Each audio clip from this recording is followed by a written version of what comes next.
बिस्मिल्लाहिर्रहमानिर्रहीम। अस्सलाम वालेकुम। आज हम बायोलॉजी के एक important topic enzymes lower the activation energy को एक्सप्लेन करते हैं।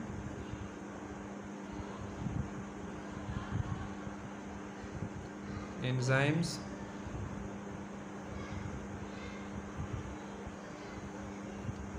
लोअर,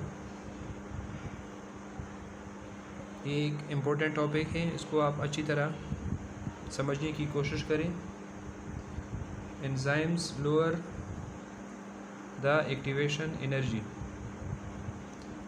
ये यूनिट 6 का एक इम्पोर्टेंट टॉपिक है।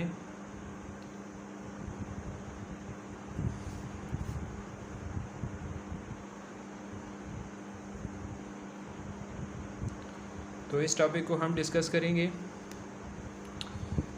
तो सबसे पहले आपने ये जानना है कि जब भी एक केमिकल रिएक्शन होता है तो some amount of energy required होती है केमिकल बॉन्ड्स को तोड़ने के लिए। यानी जब भी एक केमिकल रिएक्शन होता है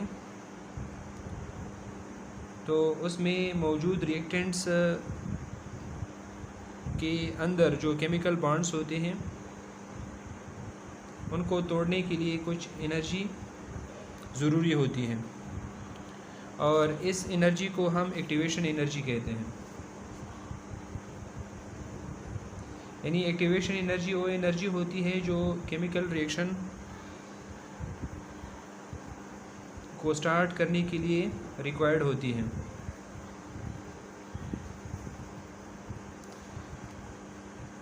और एंजाइम्स की मदद से ये जो एक्टिवेशन एनर्जी होती है इसमें कमी आती है।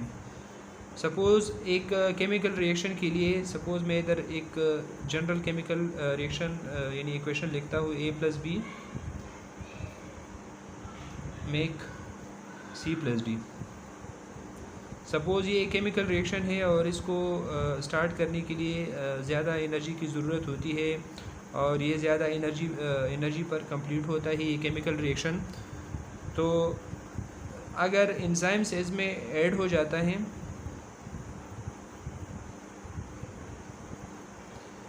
तो फिर ये जो केमिकल रिएक्शन होता है ये तेज़ी के साथ होगा और जल्दी कंप्लीट होगा, और इसमें एनर्जी भी कम लगेगी।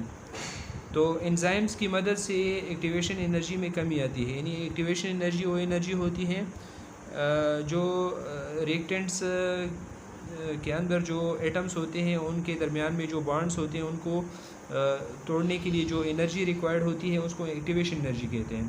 तो केमिकल रिएक्शन को स्टार्ट करने के लिए एक्टिवेशन एनर्जी ज़रूरी होती है, रिक्वायर्ड होती है। तो केमिकल रिएक्शन अगर एंजाइम्स की मौजूदगी में हो तो उससे एक्टिवेशन एनर्जी में कमी आती है और रिएक्शन कम एनर्जी पर स्टार्ट होता है और कम एनर्जी कंज्यूम करके वो कंप्लीट भी हो जाता है। तो ये एक्टिवेशन एनर्जी क्यों कम हो जाती है, इसकी पीछे क्या रीज़न है। एंजाइम्स जो होते हैं ये सबस्ट्रेट मॉलिक्यूल्स के शेप को चेंज कर लेते हैं। यानी सबस्ट्रेट मॉलिक्यूल, सबस्ट्रेट वो सब्सटेंसेस होते हैं या वो चीज़ें होती हैं जिनको एंजाइम्स यानी तोड़ता है, उनकी ब्रेक डाउन करता है, तो उनका एक स्पेसिफिक शेप होता है। तो एंजाइम्स सबस्ट्रेट मॉलिक्यूल्स के शेप को चेंज करता है या उनको करेक्ट ओरिएंटेशन में ले आता है, उनको करेक्ट ओरिएंटेशन में ले आता है। एंजाइम्स या सबस्ट्रेट मॉलिक्यूल्स के शेप को चेंज कर लेते हैं या उन मॉलिक्यूल्स को करेक्ट ओरिएंटेशन में ले आता है, जिसकी वजह से फिर वो जो मॉलिक्यूल्स होते हैं सबस्ट्रेट के उनको कम एनर्जी की ज़रूरत होती है और वो कम एनर्जी पर रिएक्ट करके प्रोडक्ट्स में कन्वर्ट हो जाते हैं। या इसके अलावा ये जो एंजाइम्स होते हैं ये सबस्ट्रेट मॉलिक्यूल्स के ऊपर जो चार्ज डिस्ट्रीब्यूशन होता है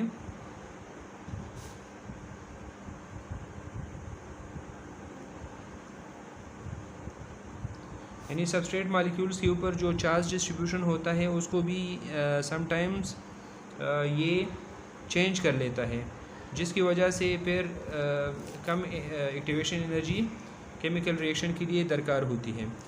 तो इसमें हमने ये डिस्कस किया कि एंजाइम्स जो होते हैं ये एक्टिवेशन एनर्जी को लोअर करते हैं, कम करते हैं। यानी हर केमिकल रिएक्शन को स्टार्ट करने के लिए और उसको प्रोडक्ट्स में रिएक्टेंट्स को प्रोडक्ट्स में कन्वर्ट करने के लिए कुछ ना कुछ एनर्जी की ज़रूरत होती है। तो वो एनर्जी जो केमिकल रिएक्शन को स्टार्ट करने के लिए और उसको कंप्लीट करने के लिए रिक्वायर्ड होती है उसको एक्टिवेशन एनर्जी कहते हैं।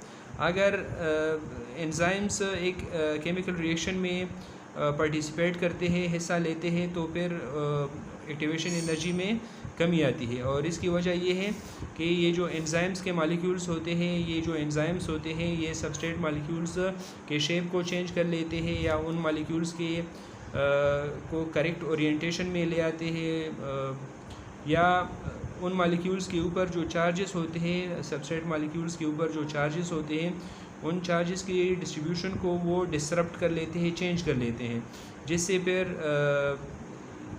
एक्टिवेशन एनर्जी में कमी आती है और रिएक्शन जल्दी कंप्लीट हो जाता है। स्टूडेंट्स, आई होप ये टॉपिक आप अच्छी तरह समझ गए होंगे। अल्लाह हाफिज़।